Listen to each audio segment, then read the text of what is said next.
wa bihi nasta'in ala umuri dunya waddin. Wassalatu wassalamu ala asyrafil anbiya'i wal mursalin sayyidina wa nabiyina Muhammadin wa ala alihi wa sahbihi ajma'in. Qala al-musannif rahimahullah ta'ala wa nafa'ana bihi wa bi ulumihi fid dharain amin. Faslun, ini adalah suatu pasal. Al-isti'anatu, meminta pertolongan.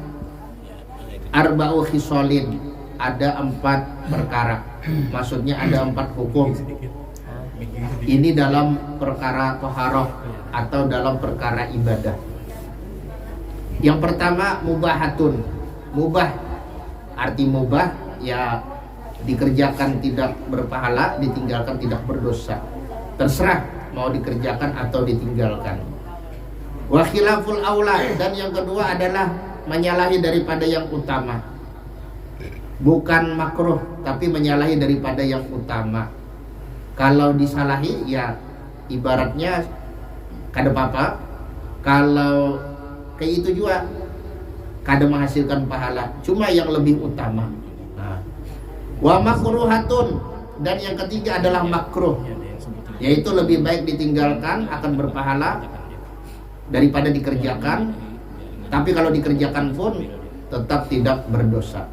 Wa wajibatun, dan yang keempat, yang terakhir adalah wajib.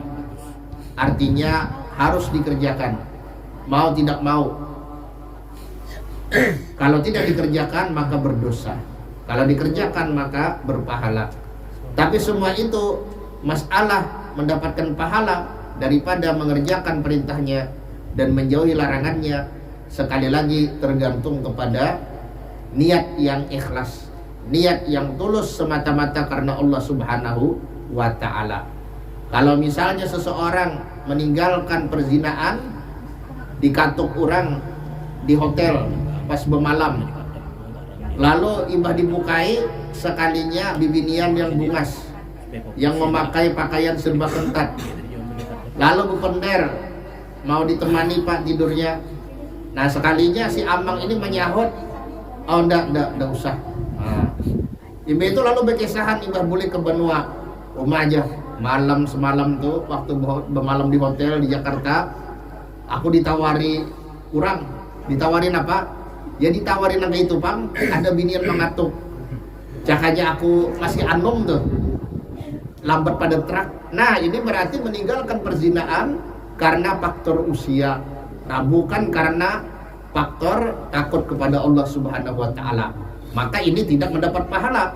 Kalau kita meninggalkan sesuatu yang munkar, sesuatu yang berdosa, sesuatu yang dilarang, bukan karena Allah, karena faktor usia misalnya, atau karena faktor penyakit, kencing manis, nah maka itu tidak akan menghasilkan pahala apa-apa. Karena setiap daripada ketakwaan kita, baik itu mengerjakan perintahnya atau menjauhi larangannya, akan diberi pahala dengan niat ikhlas. Tanpa keikhlasan maka semuanya akan nihil atau kosong. Nah itu sudah sangat jelas. Wa ma umiru illa liya'budullaha mukhlishina lahuddin. Semuanya tidak diperintah kecuali menyembah Allah Subhanahu wa ta'ala, beribadah kepadanya, berbuat taat kepadanya, tapi syaratnya harus ikhlas. Niatnya murni semata-mata karena Allah, bukan karena yang lainnya. Nah kemudian kita lanjutkan, bagaimana bentuk meminta pertolongan yang mubah itu, maksudnya dalam urusan taharah atau dalam urusan ibadah. Fal mubahatu hiya taqribul ma'i, maka yang mubah itu adalah minta dekatkan air. Nah minta didekatkan air kepadanya, nah itu adalah mubah. Jadi ibarat kita berwudu, lalu kita misalnya minta tolong lawan orang lain supaya banyu wudu itu kita diparkahkan ke wadah kita. Nah itu hukumnya adalah mubah. Nah adapun untuk menyiramnya kita seorang, kita cuma minta diparkahkan banyunya, maka itu hukumnya mubah. Artinya dikerjakan kada dapat pahala, pun ditinggalkan kada dapat dosa. Kemudian yang khilaful aula bagaimana? Wa khilaful aula hiya sabbul ma'i ala nahwil mutawaddi'i. Nah, yang khilaful aula itu ialah menyiramkan air atas seumpama orang yang berwudu. Nah, itu adalah menyalahi daripada yang aula, yang utama. Jadi yang utama itu orang yang berwudu dia sendiri yang menyiram airnya ke tubuhnya sendiri, atau orang yang mandi wajib dia sendiri yang menyiram airnya ke tubuhnya sendiri tanpa meminta bantuan kepada orang lain. Kalau meminta bantuan kepada orang lain maka itu boleh-boleh aja, cuma menyalahi daripada yang utama. Yang utama adalah kita bertaharah dengan menyiramkan air kepada diri kita dengan diri kita sendiri tanpa bantuan orang lain. Nah, kemudian ada yang makruh. Wal makruhatu hiya liman yaghsilu a'dha'ahu. Dan yang makruh itu adalah bagi orang yang membasuh akan anggota-anggotanya. Nah, ini hukumnya adalah makruh. Jadi minta basuhakan. Nah, ini manja benar ya Allah. Misalnya bisi anak buah. Nah, jadi muha menyuruh aja lagi anak buah membasuhkan ya Allah, menyampaikan ke anggota wudu. Nah, kena pulang tangan menyuruh anak buah kena menyampaikan ke seluruh daripada anggota-anggota wudunya. Nah, maka itu hukumnya adalah makruh. Yang sunnah itu adalah urusan menyiram anggota-anggota tubuh yang wajib dibasuh adalah gawian yang bersangkutan. Nah, tidak melibatkan orang lain. Itu yang sunnahnya. Nah, kecuali yang garing. Kalau yang garing, nah itu beda lagi. Nah, ini ulun keingatan dulu waktu tahun 2009 bulik dari Yaman sempat singgah ke Cipete ke rumah Pak Kiai Haji Idam Khalid. Nah, mantan ketua PBNU dan juga mantan menteri, mantan ketua DPA dan lain-lain lah. Beliau itu termasuk daripada pahlawan nasional yang merupakan putra Banua, artinya putra Kalimantan Selatan. Waktu itu Sidin sudah kada kau apa-apa lagi, sudah lawas stroke. Nah, cuma kalau tiba waktu sholat dibawa ke kamar mandi, dibersihkan oleh asistennya atau perawatnya, kemudian diwuduakan. Jadi setiap kali adzan lah, setiap kali masuk waktu, nah begitulah yang dikerjakan oleh para asistennya atau para perawatnya. Nah, jadi ujar asistennya itu kalau dipenderi Sidin aja mendengar aja. Kalau dijapai, disentuh, Sidin merasa aja. Cuma Sidin kada kau lagi apa-apa, menyahut kada kau lagi, apa kada kau lagi. Pokoknya waktu itu sudah lumpuh total, sekitar 11 tahun lebih Sidin menyandang yang ngarannya stroke. Nah, itulah kebesaran Allah Subhanahu wa taala. Artinya kadang ada orang yang sudah lumpuh tapi masih dipanjangkan umur oleh Allah Subhanahu wa taala. Nah, banyak juga yang segar bugar sekalinya isuknya sudah bertajak bendera hijau. Artinya kita kada kawa juga menangguh-nangguh. Oh, si anu ini gegaringan kira-kira parak sudah. Nah, kada kawa. Ya kalau Pak Murjani lah. Nah, artinya kita masing-masing diri lah. Masing-masing diri kita mawas diri. Ibaratnya waspada. Kalau malaikat Israel secara mendadak datang menghampiri kita, kemudian tidak ada lagi waktu untuk kita bertobat kepada Allah Subhanahu wa taala. Makanya baginda Rasulullah itu beliau selalu beristighfar kepada Allah setiap hari. Nah, ada riwayat yang mengatakan 80 kali, ada riwayat yang mengatakan 100 kali. Padahal yang namanya baginda Rasul, jangankan beliau, Rasul-Rasul yang lain saja itu maksum, terjaga dari dosa dan kesalahan. Nah, ini artinya kada bakal melakukan suatu dosa sekecil apapun. Itulah makna atau arti daripada maksum. Nah, cuma maksum ini macam-macam ngaran manusia. Wah, ini ya kalau lah. Nah, jadi ada juga dulu di Pelihari sana. Nah, ini orang Tionghoa. Nah, Sidin ini guru semia kan. Itu pulang berjualan di pasar, rabi berjualan alat-alat tulis nih lah. Nah, macam-macam kan deh yang dijuali, alat-alat tulis, buku-buku tulis dan seterusnya itu. Bubuhan sekolahan, bubuhan guru-guru sekolahan biasanya mencari alat-alat tulis ke sana, rame jualannya. Nah, ngarannya sekalinya maksum. Nah, dalam hati ulun si Dinding cak aja masuk Islam kada perlu lagi berganti ngaran. Karena apa? Karena ngarannya dua. Maksudnya masuk ke dua bahasa. Bahasa Cina iya, bahasa Arab iya. Nah, jadi ya mungkin orangnya sudah meninggal, Bang, wallahu alam.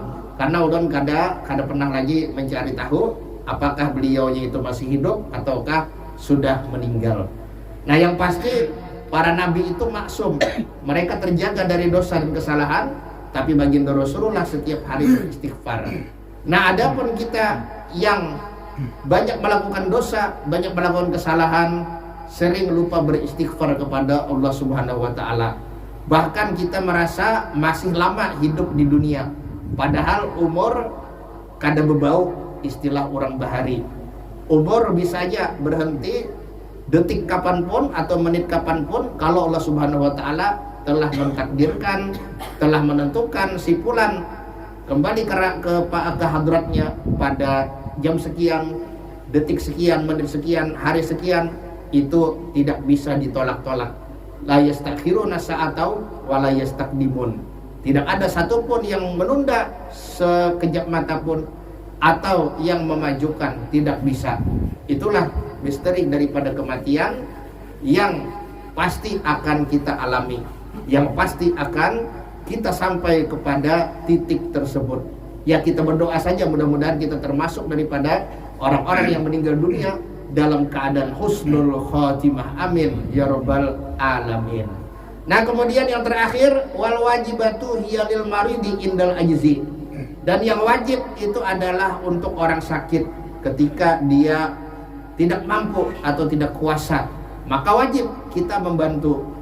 Wajib kita membantunya untuk melaksanakan daripada kewajiban yang masih dibebankan kepadanya kalau dia masih pikirannya atau otaknya jalan normal, sehat, tidak hilang atau tidak terganggu oleh penyakit yang dideritanya. Nah, berbeda kalau terganggu.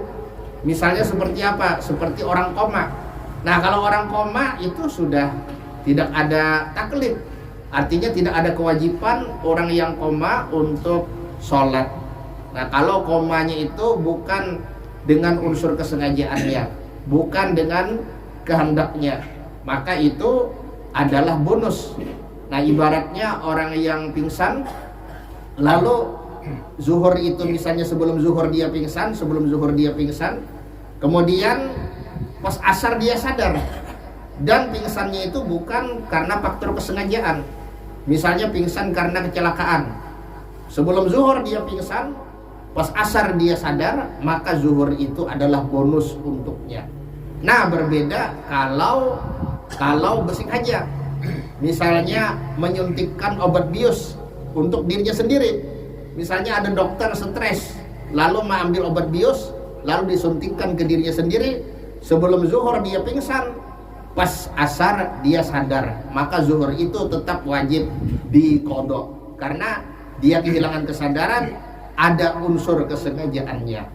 Nah, sama juga gila. Kalau gila bukan karena diperolah kalau bahasa kitanya, maka itu ada masalah. Nah, itu taklifnya atau beban syariatnya sudah gugur. Tapi kalau gilanya naudzubillah karena diperolah, karena kelalaian di dalam menjaga akal, seperti misalnya sudah kebanyakan minum, sudah kebanyakan obat narkoba, naudzubillah, maka itu tetap nanti akan dicatat oleh Allah Subhanahu wa taala. Nah, oleh karena itu jangan sampailah ada di antara anak cucu kita, keluarga kita, kerabat kita yang terjebak dalam lingkaran narkoba. Ini adalah lingkaran setan. Ini adalah merupakan serangan-serangan daripada musuh-musuh Islam yang hendak menghancurkan generasi muda Islam. Nah, mudah-mudahan ya Allah, artinya di kalangan kita sendiri, keluarga kita, jangan ada yang mengkonsumsi narkoba sekecil apapun bentuk daripada narkoba itu. Jangan sampai ada yang menjadi pecandunya, mudah-mudahan. Nah, inilah hukum daripada meminta tolong dalam urusan taharah. Jadi kalau orang yang sakit, nah dia perlu untuk diudukan, maka kita udukan. Nah dia perlu misalnya minta dibantu untuk ditayamumkan, maka kita tayamumkan. Nah seperti itu, maka itu hukumnya adalah wajib. Nah ibaratnya kalau ini hendak minta hadapkan ke kiblat, kalau memungkinkan untuk dihadapkan ke kiblat, maka wajib atas kita untuk menghadapkannya ke kiblat. Nah kalau memungkinkan.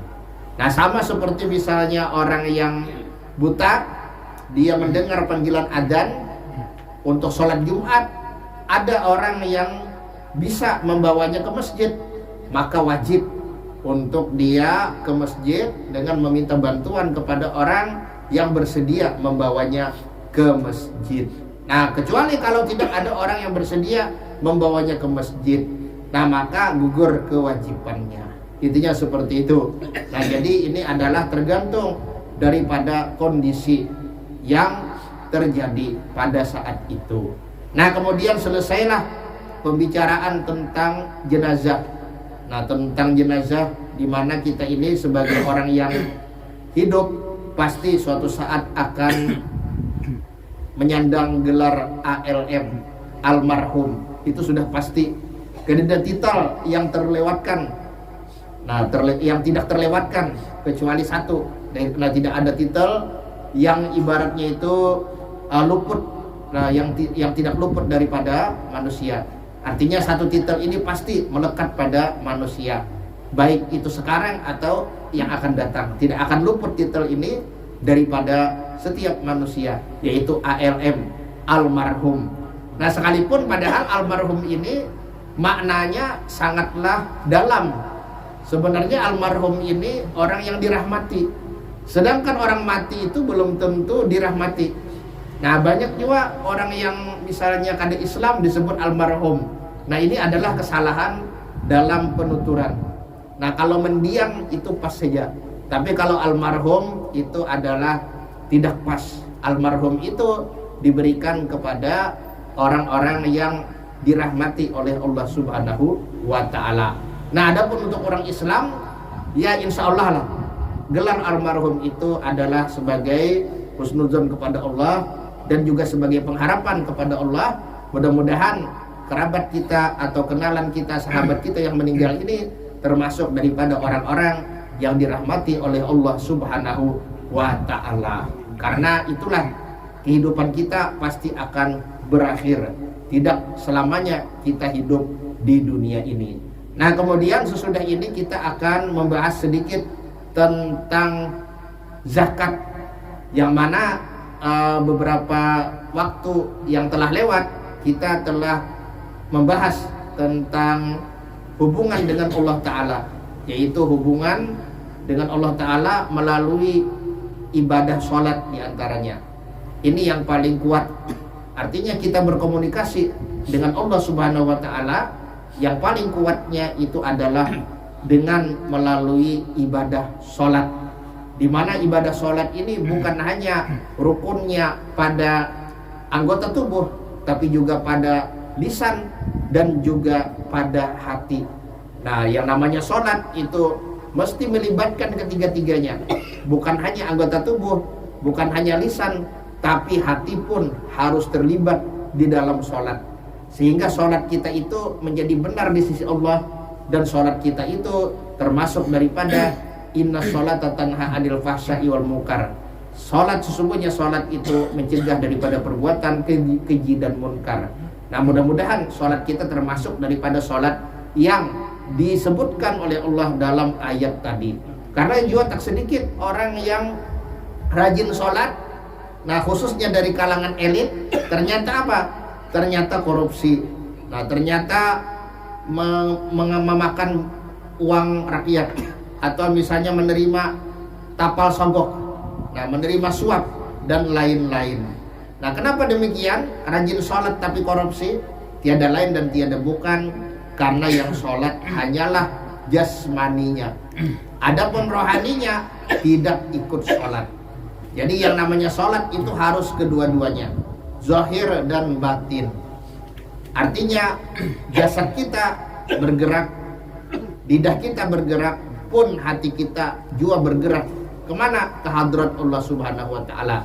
Nah, kalau kita tidak bisa menghadirkan hati kita kepada Allah sepenuhnya, ya paling kada setengahnya lah. Kalau kada kawayo setengahnya, paling kada seperempatnya barang. Di dalam sholat kita berusaha menghadirkan hati kita ke hadrat Allah Subhanahu wa Ta'ala, supaya sholat kita lebih berharga, lebih bernilai untuk kehidupan kita. Nah, jadi sesudah masalah sholat ini kita berpindah kepada masalah hubungan dengan sesama kaum muslimin.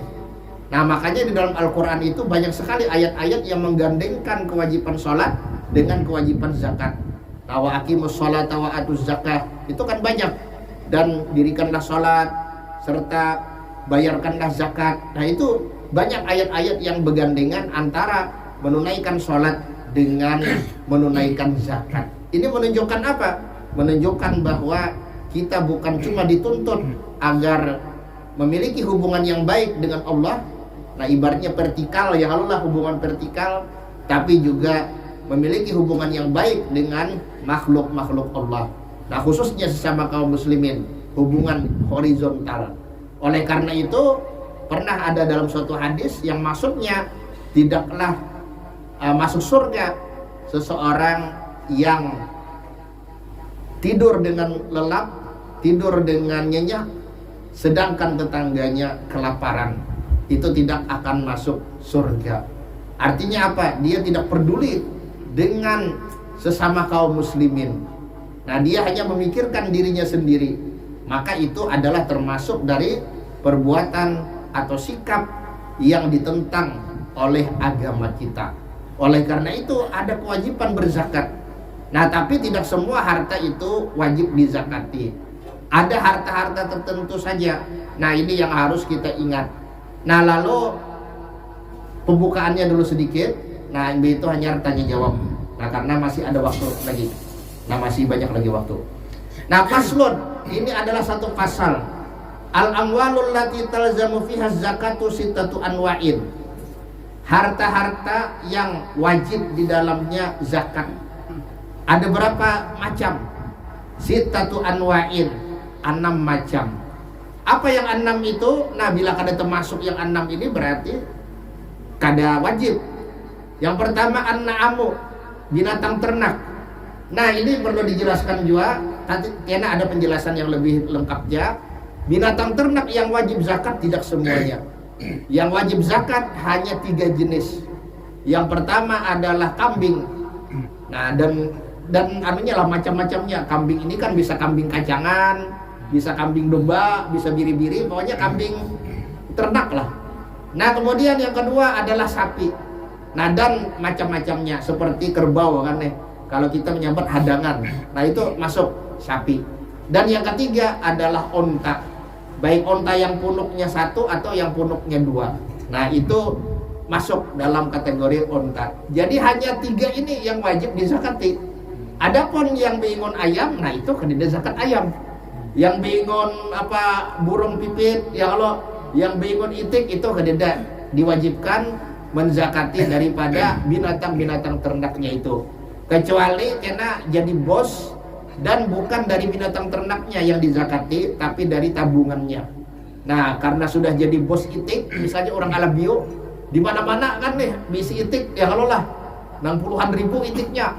Nah, lalu kan dari hasil berdagang itik itu, dari hasil beternak itik maksudnya, terkumpul duitnya. Nah, sampai akhirnya duitnya senisop.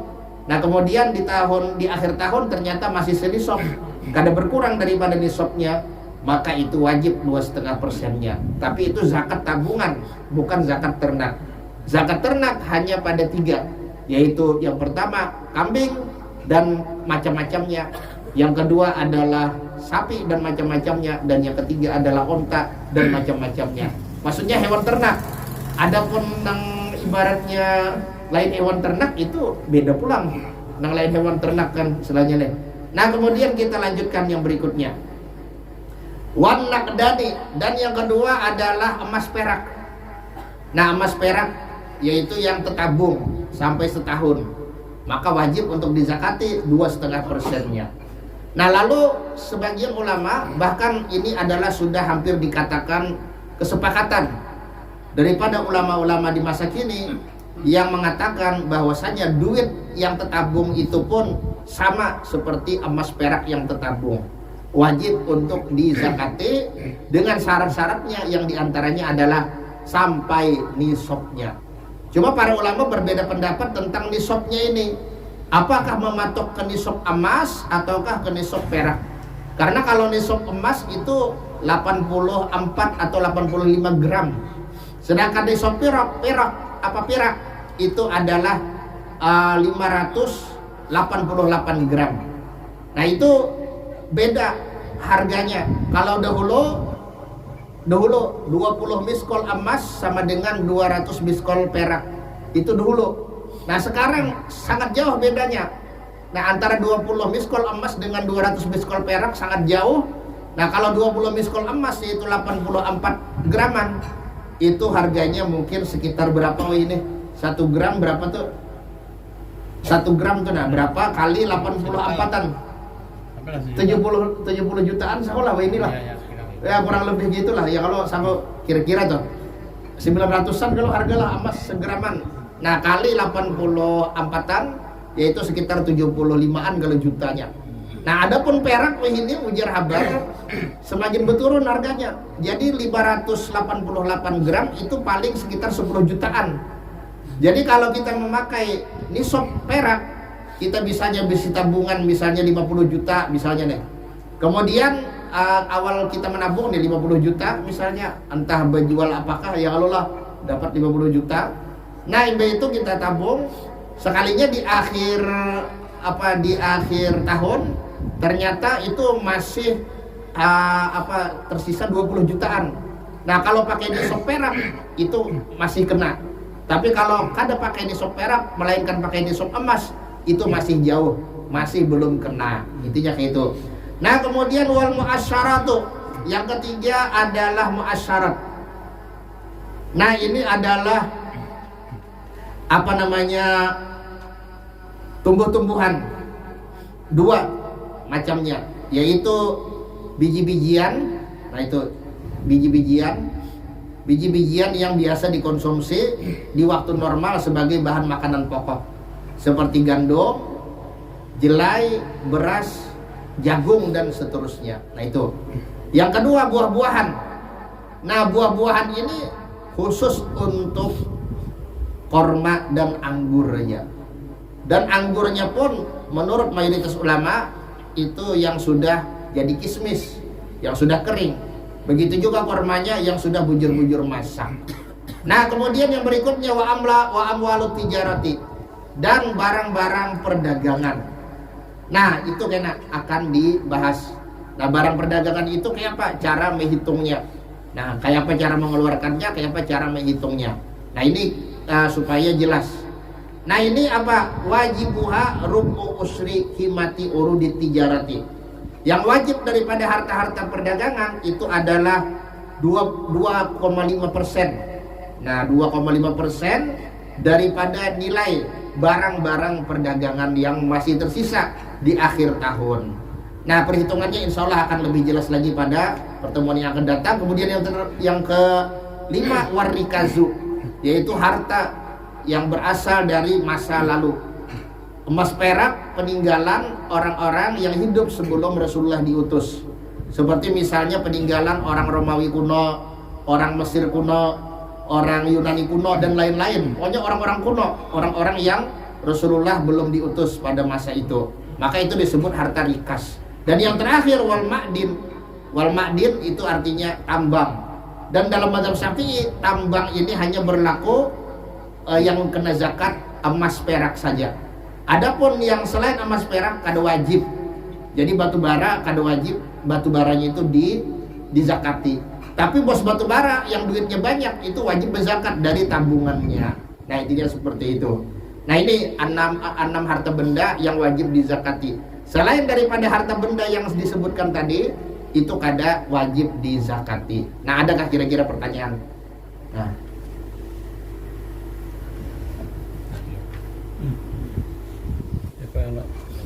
bertanya, Adalah kira-kira yang Anda tanyakan, silakan.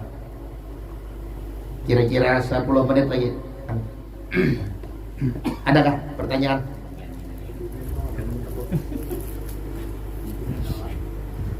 Kalau ada yang ada bertanya silakan.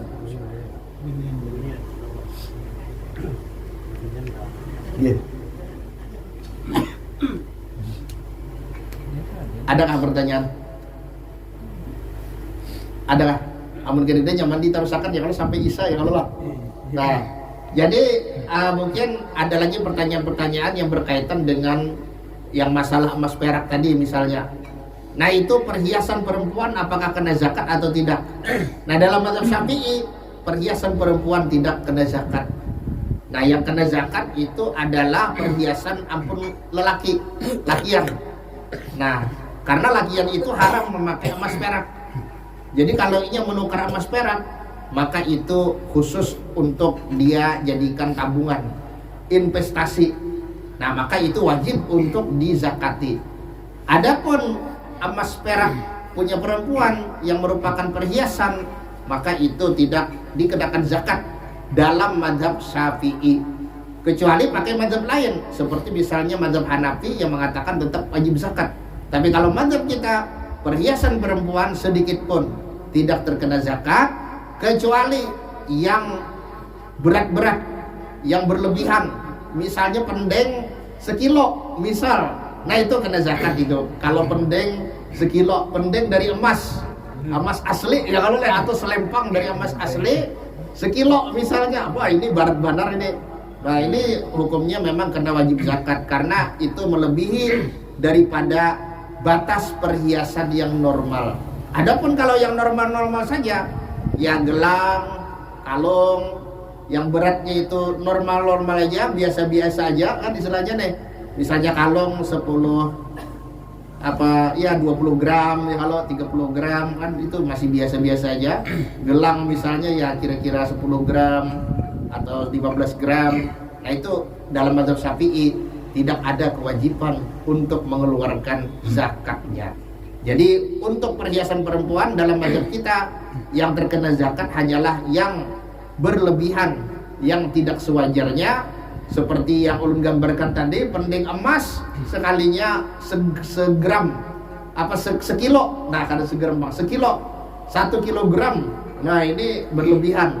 Atau misalnya apa ngarannya nih, selempang dari emas ya kalau lah emas bujuran ini kada emasan. Karena kan banyak juga ini yang pakaian-pakaian pengantin misalnya orang sugih ya kalau lah bibinian pendek ya kalau untuk pakaian banjar nih.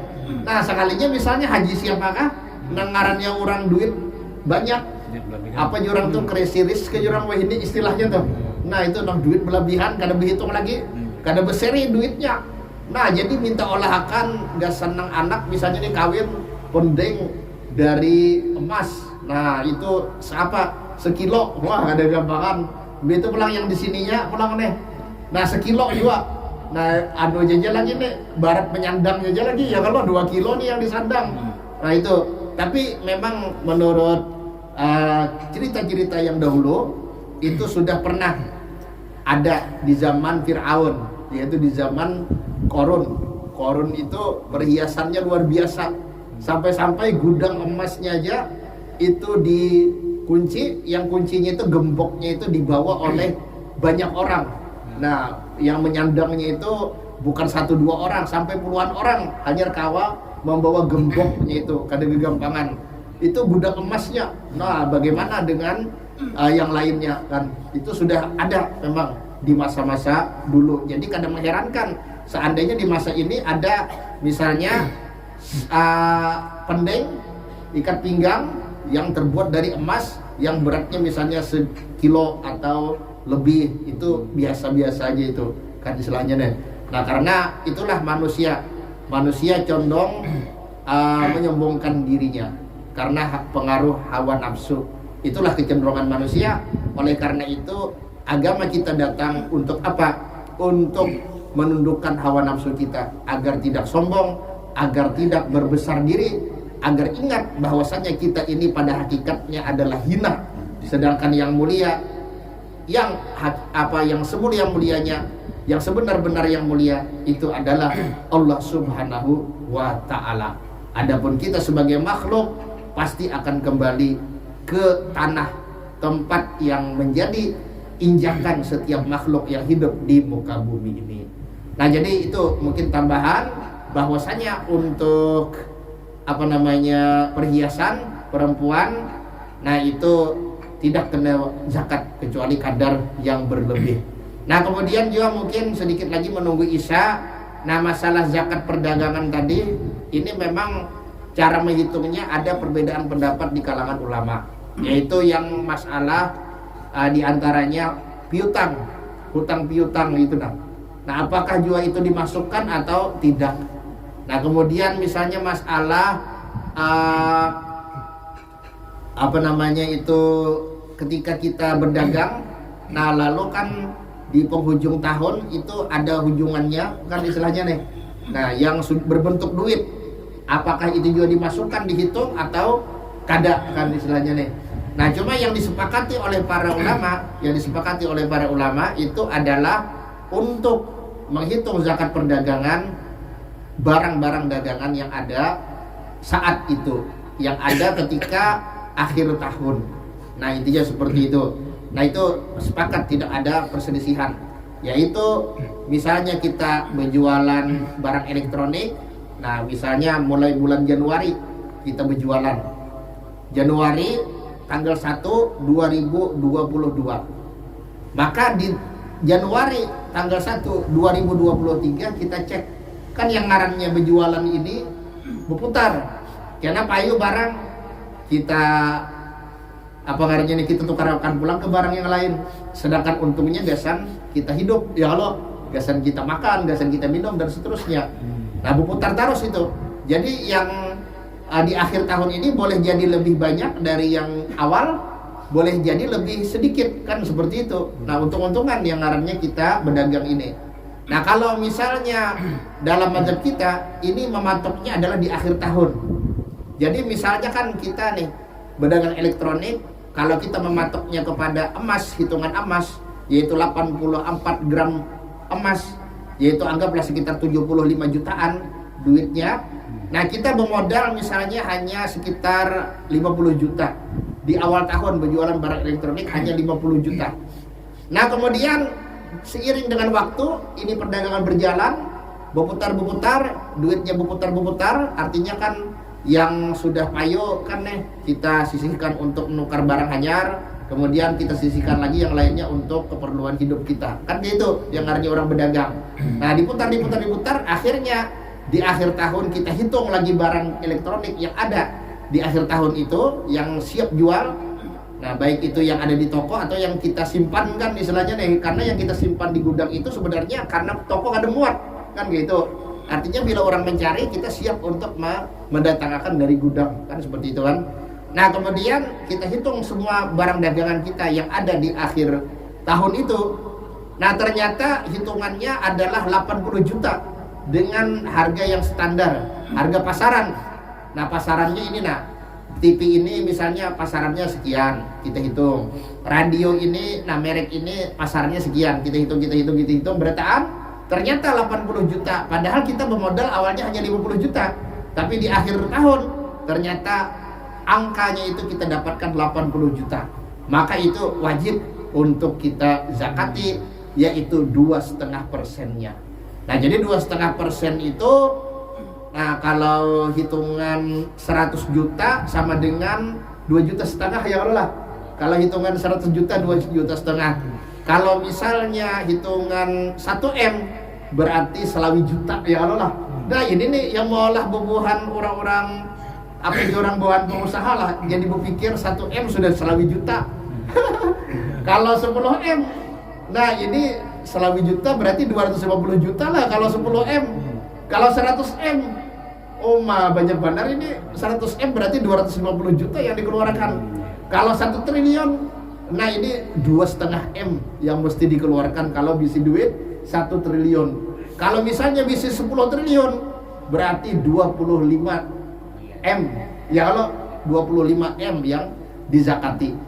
Itu dari benda tadi itu apakah sudah dari modalnya kan dihitung tuh, kita hitung nih pendekatannya atau harga anak kita jual kah?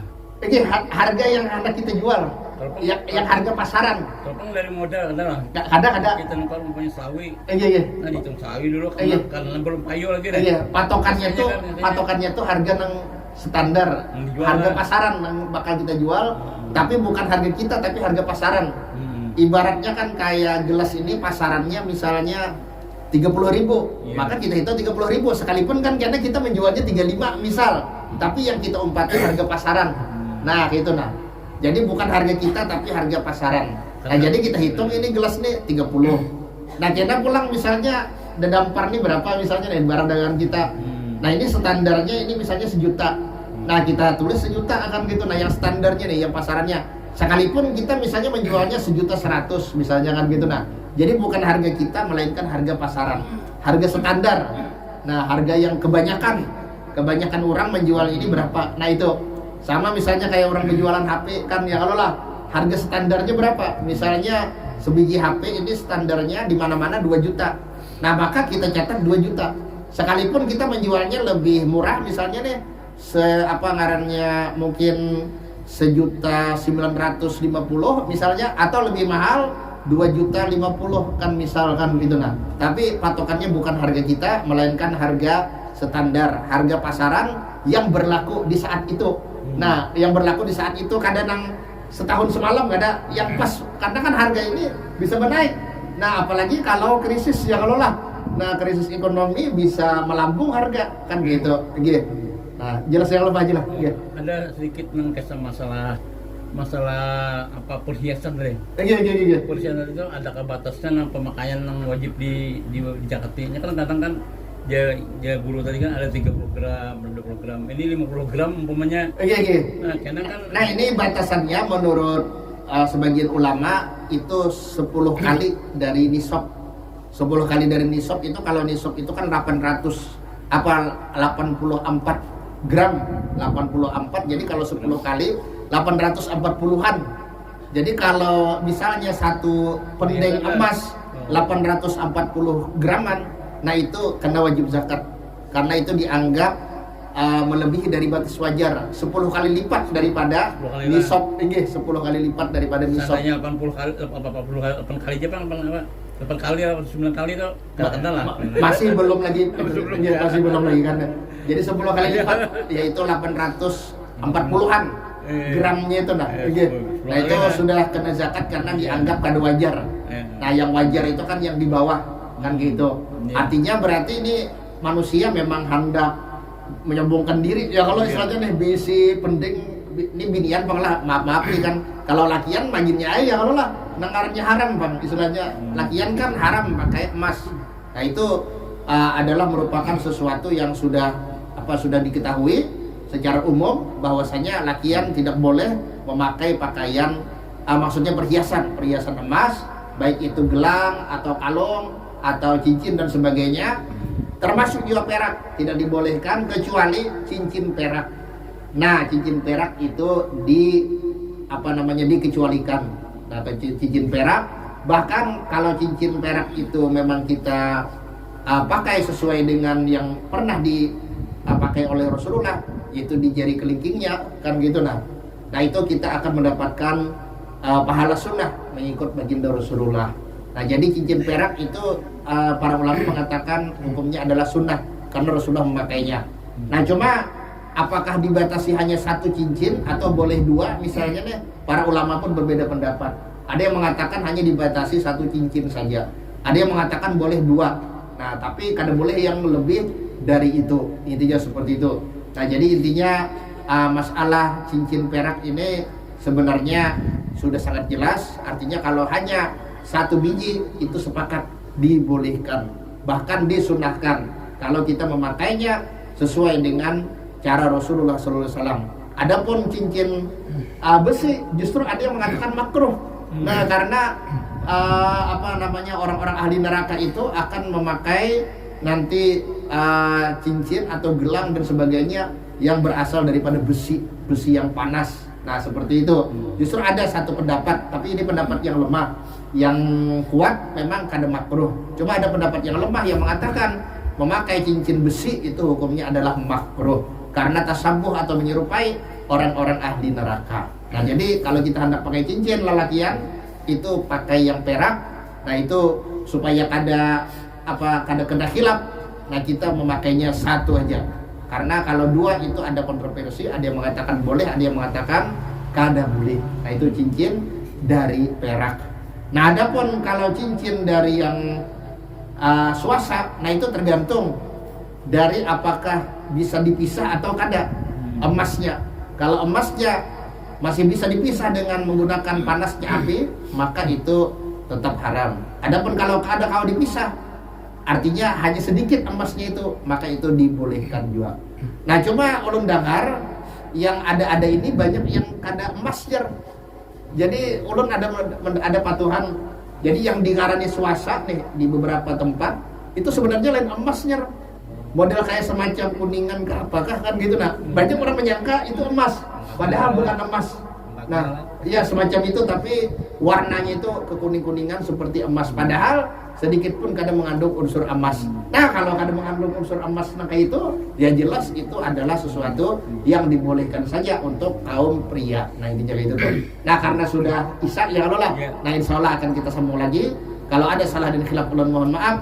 Kita berdoa bersama, mudah-mudahan Allah Subhanahu wa taala memanjangkan umur kita di dalam berbuat taat kepadanya dan juga memberikan kita istiqomah di dalam menuntut ilmu dan di dalam mengamalkannya dengan niat semata-mata mengharap perjumpaan dengannya di surga nanti.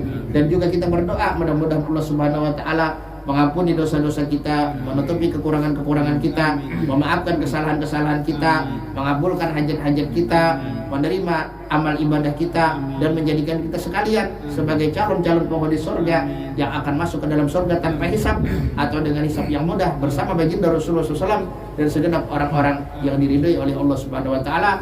Ala hadhihi niyah wa ala mana wa salafun salih wa ala kulli niyatin shalihah wa ila hadratin Nabi Muhammad SAW. Al-Fatihah. A'udzu billahi minasyaitonir rajim. Iya kan aku.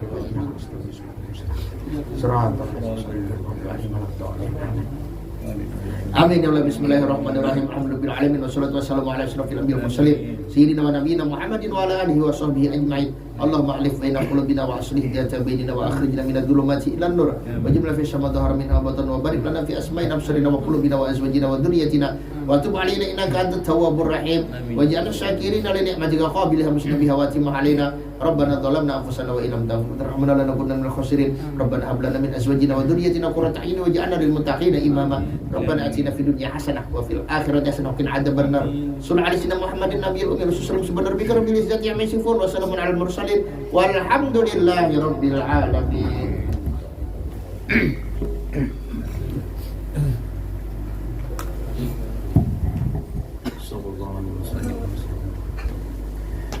Allahu akbar, Allahu akbar, Allahu akbar, Allah